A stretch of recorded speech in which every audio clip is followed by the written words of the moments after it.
Capítulo 11. Da Lei de Justiça, de Amor e de Caridade, Justiça e Direitos Naturais, Direito de Propriedade, Kogo, Caridade e Amor do Próximo, Amor Materno e Filial, Justiça e Direitos Naturais.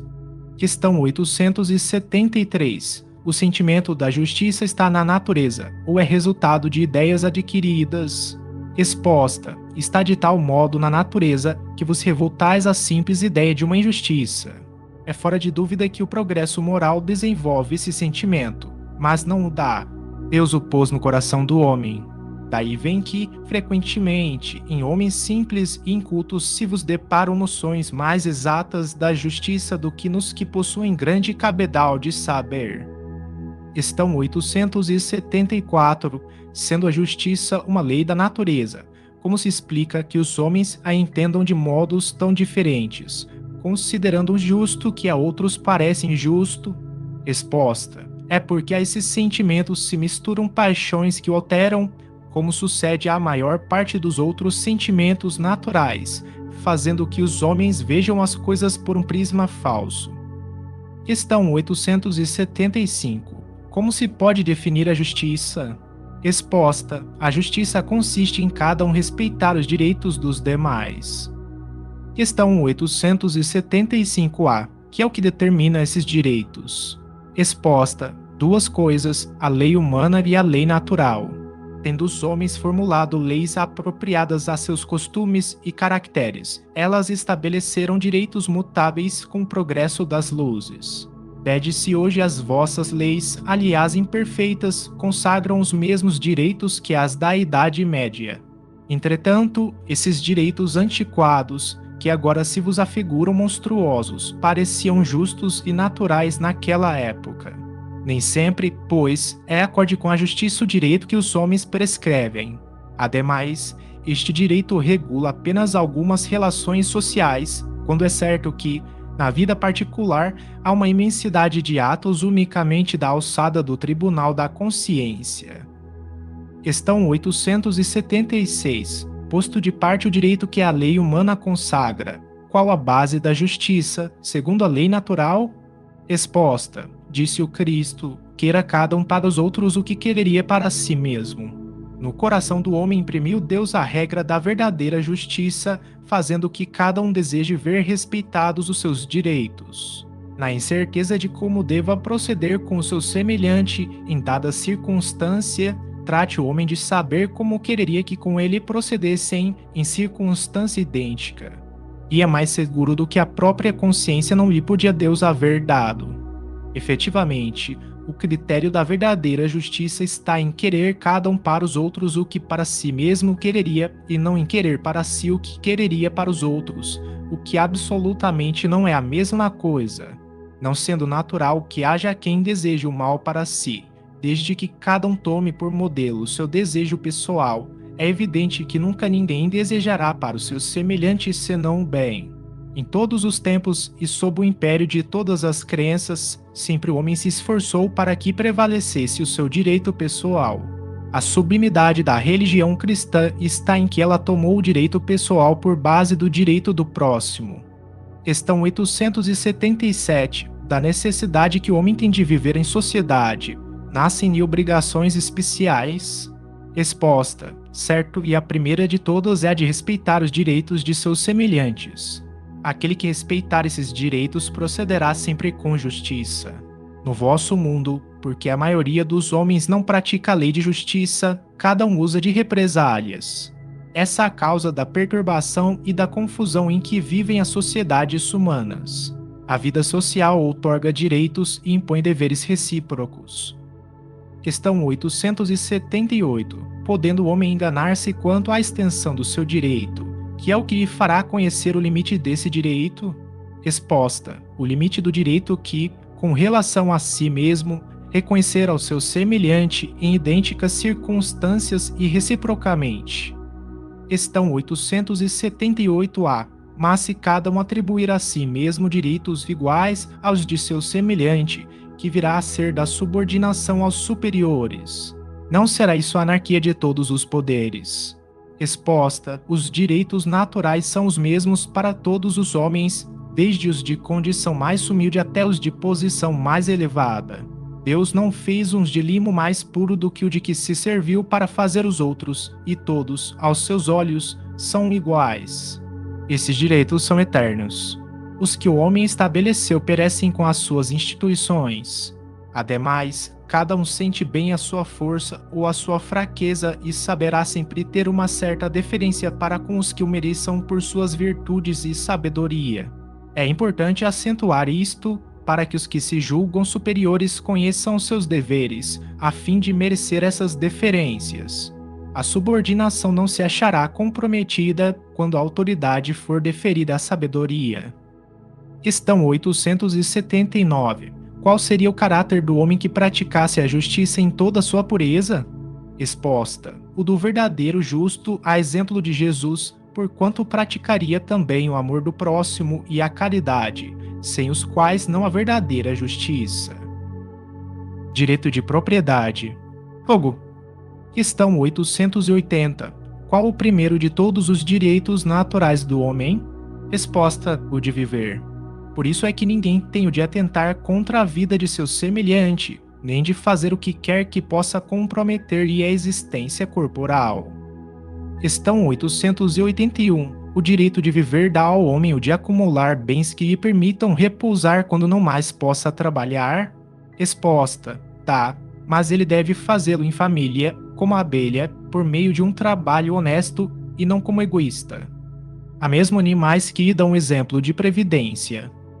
Questão 882. Tem o homem o direito de defender os bens que haja conseguido juntar pelo seu trabalho? Resposta: não disse Deus, não roubarás. E Jesus não disse: dai a César o que é de César. Que, por meio do trabalho honesto, o homem junta constitui legítima propriedade sua, que lhe tem o direito de defender, porque a propriedade que resulta do trabalho é um direito natural, tão sagrado quanto o de trabalhar e de viver. Questão 883. É natural o desejo de possuir? Resposta: sim, mas quando o homem deseja possuir para si somente e para sua satisfação pessoal, o que é egoísmo. Questão 883-A. Não será, entretanto, legítimo o desejo de possuir, uma vez que aquele que tem de que viver a ninguém é pesado? Resposta: há homens insaciáveis, que acumulam bens sem utilidade para ninguém ou apenas para saciar suas paixões. Julgas que Deus vê isso com bons olhos. Aquele que, ao contrário, junta pelo trabalho, tendo em vista socorrer os seus semelhantes, pratica a lei de amor e caridade, e Deus abençoa o seu trabalho. Questão 884. Qual o caráter da legítima propriedade? Resposta: propriedade legítima só é a que foi adquirida sem prejuízo de outrem. 808. Proibindo-nos que façamos aos outros o que não desejáramos que nos fizessem, a lei de amor e de justiça nos proíbe, ipso facto, a aquisição de bens por quaisquer meios que lhe sejam contrários. Questão 885. Será ilimitado o direito de propriedade? Resposta: é fora de dúvida que tudo que legitimamente se adquire constitui uma propriedade. Mas, como havemos dito, a legislação dos homens, porque imperfeita, consagra muitos direitos convencionais que a lei de justiça reprova. Essa razão porque eles reformam suas leis, à medida que o progresso se efetua e que melhor compreendem a justiça. O que num século parece perfeito, afigura-se bárbaro no século seguinte. 795. Caridade e amor do próximo. Questão 886. Qual o verdadeiro sentido da palavra caridade? Como a entendia Jesus? Resposta: benevolência para com todos, indulgência para as imperfeições dos outros, perdão das ofensas. O amor e a caridade são complemento da lei de justiça, pois amar o próximo é fazer-lhe todo o bem que nos seja possível e que desejáramos nos fosse feito. Tal sentido destas palavras de Jesus: amai-vos uns aos outros como irmãos. A caridade, segundo Jesus, não se restringe à esmola, abrange todas as relações em que nos achamos com os nossos semelhantes, sejam eles nossos inferiores, nossos iguais ou nossos superiores. Ela nos prescreve a indulgência, porque de indulgência precisamos nós mesmos, e nos proíbe que humilhemos os desafortunados, contrariamente ao que se costuma fazer. Apresente-se uma pessoa rica e todas as atenções e deferências lhe são dispensadas. Se for pobre, toda gente como que entende que não precisa preocupar-se com ela. No entanto, quanto mais lastimosa seja sua posição, tanto maior cuidado devemos pôr em lhe não aumentarmos o infortúnio pela humilhação. O homem verdadeiramente bom procura elevar aos seus próprios olhos aquele que é inferior, diminuindo a distância que o separa. Questão 887. Jesus também disse: Amai mesmo os vossos inimigos. Ora, o amor aos inimigos não será contrário às nossas tendências naturais, e a inimizade não provirá de uma falta de simpatia entre os espíritos. Resposta: certo, ninguém pode votar aos seus inimigos um amor terno e apaixonado. Não foi isso que Jesus entendeu de dizer. Amar os inimigos é perdoar-lhes e lhes retribuir o mal com o bem. O que assim procede se torna superior aos seus inimigos, ao passo que abaixo deles se coloca, se procura tomar vingança. Questão 888. Que se deve pensar da esmola? Resposta: condenando-se a pedir esmola, o homem se degrada física e moralmente, embrutece-se. Uma sociedade que se baseie na lei de Deus e na justiça deve prover a vida do fraco, sem que haja para lhe humilhação. Deve assegurar a existência dos que não podem trabalhar, sem lhes deixar a vida à mercê do acaso e da boa vontade de alguns. Questão 888-A. Dar-se-á reproveis a esmola? Resposta: não. O que merece reprovação não é a esmola, mas a maneira por que habitualmente é dada. O homem de bem, que compreende a caridade de acordo com Jesus, vai ao encontro do desgraçado, sem esperar que este lhe estenda a mão. A verdadeira caridade é sempre bondosa e benévola, está tanto no ato como na maneira por que é praticado. Duplo valor tem um serviço prestado com delicadeza.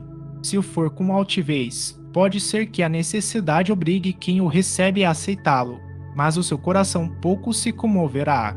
Lembrai-vos também de que, aos olhos de Deus, a ostentação tira o mérito ao benefício. Disse Jesus: ignore a vossa mão esquerda o que a direita der. Por essa forma, ele vos ensinou a não tisnardes a caridade com orgulho. Deve-se distinguir a esmola propriamente dita da beneficência. Nem sempre o mais necessitado é o que pede. Temor de uma humilhação detém o verdadeiro pobre, que muitas vezes sofre sem se queixar. Aí se é que o homem verdadeiramente humano sabe ir procurar sem ostentação. Amai-vos uns aos outros e toda lei, lei divina, mediante a qual governa Deus os mundos.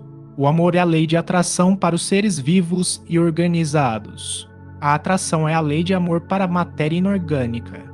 Não esqueçais nunca que o espírito, qualquer que seja o grau de seu adiantamento, sua situação como reencarnado, ou na erraticidade, está sempre colocado entre um superior, que o guia e aperfeiçoa, e o inferior, para com o qual tem que cumprir esses mesmos deveres. Sede, pois, caridosos, praticando, não só a caridade que vos faz dar friamente o óbolo que tirais do bolso ao que vô-lo ousa pedir, mas a que vos leve ao encontro das misérias ocultas. Sede indulgentes com os defeitos dos vossos semelhantes.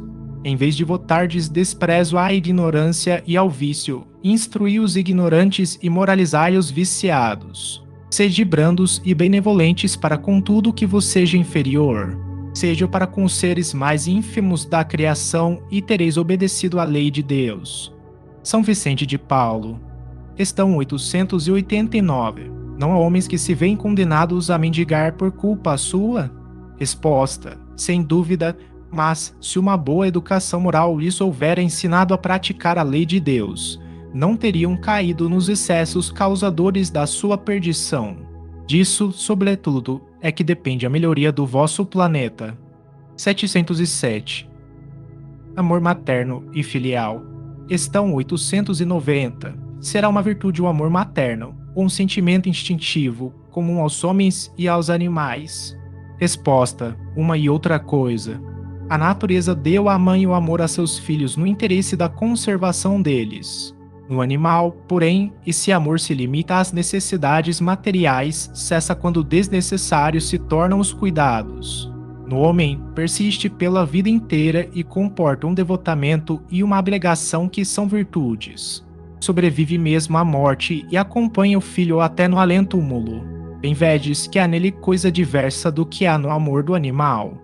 205 a 385. Questão 891. Estando na natureza o amor materno, como é que há mães que odeiam os filhos e, não raro, desde a infância destes? Resposta: às vezes é uma prova que o espírito do filho escolheu, ou uma expiação, se aconteceu ter sido mau pai, ou mãe perversa, ou mau filho. Noutra existência 392. Em todos os casos, a mãe má não pode deixar de ser animada por um mau espírito que procura criar embaraços ao filho, a fim de que sucumba na prova que buscou. Essa violação das leis da natureza, porém, não ficará impune e o espírito do filho será recompensado pelos obstáculos de que haja triunfado. Questão 892. Quando os filhos causam desgostos aos pais, não tendes desculpa para o fato de lhes não dispensarem a ternura de que os faria o objeto. Em caso contrário? Resposta: não, porque isso representa um encargo que lhes é confiado e a missão deles consiste em se esforçarem por encaminhar os filhos para o bem 582 a 583. Ademais, esses desgostos são, a miúde, a consequência do mau feitio que os pais deixaram que seus filhos tomassem desde o berço. Colhem o que semearam.